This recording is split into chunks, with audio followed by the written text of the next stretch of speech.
किसी ने बड़े कमाल की बात कही है कि जेब खाली हो फिर भी मना करते नहीं देखा, मैंने पापा से अमीर इंसान नहीं देखा।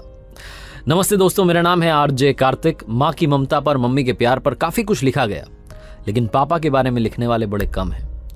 फादर का इंपॉर्टेंस क्या है, पापा का महत्व क्या है, उस पर एक छोटी सी कहानी है, बहुत इंटरेस्टिंग कहानी है।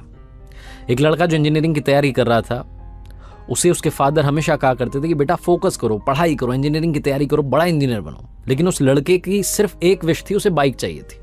वो अक्सर अपने फादर से कहता था, मेरे दोस्तों के पास में गाड़ी है, गाड़ी से कोचिंग आते हैं, मैं पैदल पैदल जाता हूँ, क्या चल रहा है पापा। बहुत बार वो अपने फादर से डिबेट करता था, बहस करता था। एक दिन उसके फादर ने उसको काफी कुछ सुना दिया, डांट दिया कि तुम्हें पता नहीं है कैसे मैं घर चला रहा हूँ, ये वो। लड़के का दिमाग ठनक गया। वो होता है ना, आजकल यंगस्टर को बड़ी जल्दी गुस्सा आया, तो उसे लगा कि पापा कुछ तो भी बोलते रहते। उसने डिसाइड कर लिया कि वो आज ही ये घर छोड़ करके चला जाएगा, इस फैमिली में रहना नहीं उसको, गलत लोगों के साथ में रहने लग गया। पता नहीं क्या उसके दिमाग में चल रहा था। उसके फादर बाहर गए थे मार्केट, मम्मी भी साथ में गई हुई थी। लड़का अकेला था, उसके दिमाग में सब चल रहा था। उसने डिसाइड किया बाहर चलते हैं, छोड़ देते हैं। तभी उसने देखा कि फादर जो थे वो पर्स ले जाना भूल गए थे। उनका जो पर्स था वो टेबल पर रखा था। उसने कहा बस पैसे भी तो चाहिए, लेकर के चलते हैं, बहुत माल छुपा रखा है। उसने वो पर्स अपनी जेब में रखा और जल्दबाजी में पापा के जूते पहन लिए और जूते पहन के निकल पड़ा। थोड़ा आगे गया तो समझ में आया कि पापा के जूते पहना है। गुस्से में था, वो जूते वहीं खोले, नंगे पैर चलने लगा। पैर में कांटा चुभ गया, तब भी चले जा रहा था, बड़बड़ा रहा था, मेरे पापा ऐसे वैसे, बेकार आदमी, ये है वो है। घर पे मुझे एक मेरी विश थी, वो भी कंप्लीट नहीं कर पा रहे। बहुत कुछ सोच रहा था। उसके पैर में से खून बहने लगा, उससे दर्द होने लगा। तो उसने सोचा थोड़ा आराम कर लेते हैं सड़क किनारे। थोड़ा सा रुका तो उसे याद आया कि पर्स भी तो लेकर आया है, पर्स में माल होगा, अस्पताल जाकर के चेक करा लेते हैं हॉस्पिटल में, और पैर ठीक कराते हैं, उसके बाद में जो पैसा है इसको उड़ाते हैं। वो ये सब सोच रहा था। अस्पताल जाने से पहले उसे लगा कि एक बार पर्स देख तो लें, इसमें पैसा कितना है। तो उसने वो पर्स खोल करके देखा तो चौंक गया। अंदर सिर्फ 100 की नोट रखी थी। पर्स वैसे तो बड़ा मोटा दिख रहा था, लेकिन अंदर कागज ही कागज रखे थे। उसे फिर से गुस्सा आने लगा कि मेरे पापा क्या कर रहे हैं, बिल्कुल गरीब हैं क्या, 100 की नोट रख रखी है बस। फिर उसे लगा इतने सारे कागज हैं, देखता हूं क्या कागज है। पहला कागज निकाला तो पर्ची थी उधारी की। उसके फादर ने उनके दोस्त से 40,000 रुपए उधार लिए थे लैपटॉप खरीदने के लिए। वो लैपटॉप जो 1 साल पहले से लड़का जिद करा था, पापा दिलाओ पापा दिलाओ। बड़ी मुश्किल से पैसे जुगाड़ करके उसे लैपटॉप दिलाया था, वो भी उधार वाले पैसे थे। वो पैसे चुकाने हैं, इस बात की पर्ची थी। उसको धीरे धीरे रियलाइज होने लगा, उसको समझ में आने लगा कि लाइफ क्या है।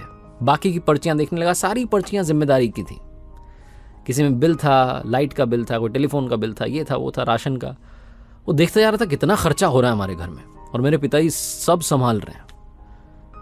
धीरे धीरे जो उसका गुस्सा था वो शांत होने लग रहा था। और फाइनली उसके हाथ में एक ऐसी पर्ची आई जो उधारी की पर्ची नहीं थी, वो एक अखबार का छोटा सा विज्ञापन था, जिसमें लिखा था कि पुराना स्कूटर बेच करके नई बाइक ले जाएं। लड़के को समझ में आ गया कि उसके पापा बाहर क्यों गए हैं, और आज ये बाइक वाला झगड़ा इतना बढ़ क्यों गया। वो कह रहे थे ना कि मैं कैसे घर चला रहा हूं तुम्हें पता नहीं है। उस लड़के को याद आने लगा कि उसके पिताजी वो जो पुराना स्कूटर है, जिससे वो उसे स्कूल छोड़ने के लिए जाते थे, ट्यूशन छोड़ने के लिए जाते थे, जिसके साथ बहुत सारी यादें जुड़ी हैं, वो इकलौता स्कूटर जो घर की सारी ज़रूरतें पूरी करता है, उसे शायद बेचने के लिए गए ताकि मेरे लिए बाइक खरीद सकें। उसकी आंखों से आंसू बहने लगे।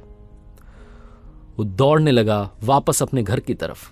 पैर में कांटा चुभा है, खून बह रहा है, बहने दो। दौड़ करके घर पहुंचा तो वहां फादर नहीं थे, मम्मी भी नहीं थी, मार्केट गए हुए थे। वो जो अखबार का विज्ञापन का टुकड़ा था उसमें पता देखा और उसी पते पर फटाफट से पहुंच गया। देखा तो पापा वहां पर बात कर रहे थे, स्कूटर बेचने की तैयारी चल रही थी। उसने पिताजी के पैरों में गिर करके माफी मांग ली कि पापा नहीं, स्कूटर मत बेचिए, मैं एक दिन इंजीनियर बनूंगा, कमाल का बनूंगा और बहुत सारा पैसा कमाऊंगा। ये दिन वापस नहीं आने दूंगा, आप प्लीज ये स्कूटर से वापस चलिए ना, घर चलते हैं, इसके साथ बहुत यादें जुड़ी है, इसको घर में ही रखना है। रोने लगा, माफी मांगने लगा कि मुझे सब समझ में आ गया पापा, आज मैं बहुत बड़ा पाप करने निकला था, मैं घर से बाहर भाग रहा था, आपका पर्स भी चुरा लिया था, लेकिन वो पर्स नहीं चुराता तो शायद मुझे आपकी इंपॉर्टेंस पता नहीं चलती। छोटी सी कहानी, लेकिन यही सिखाती है लाइफ में। बस ये याद रखिएगा कि इस दुनिया में सबसे अमीर इंसान कौन है। जेब खाली हो फिर भी मना करते नहीं देखा, मैंने पापा से अमीर इंसान नहीं देखा। हमारे माँ बाप जो होते हैं उनकी आंखों में सिर्फ 2 बार आंसू आते हैं। पहला, लड़की घर छोड़े तब, और दूसरा, लड़का मुंह मोड़े तब। याद रखिए, मेरे साथ देखते रहिए हर सोमवार सुबह 9:30 बजे एक प्यारी सी छोटी सी मोटिवेशनल कहानी। और हाँ, कर दिखाओ कुछ ऐसा कि दुनिया करना चाहे आपके जैसा।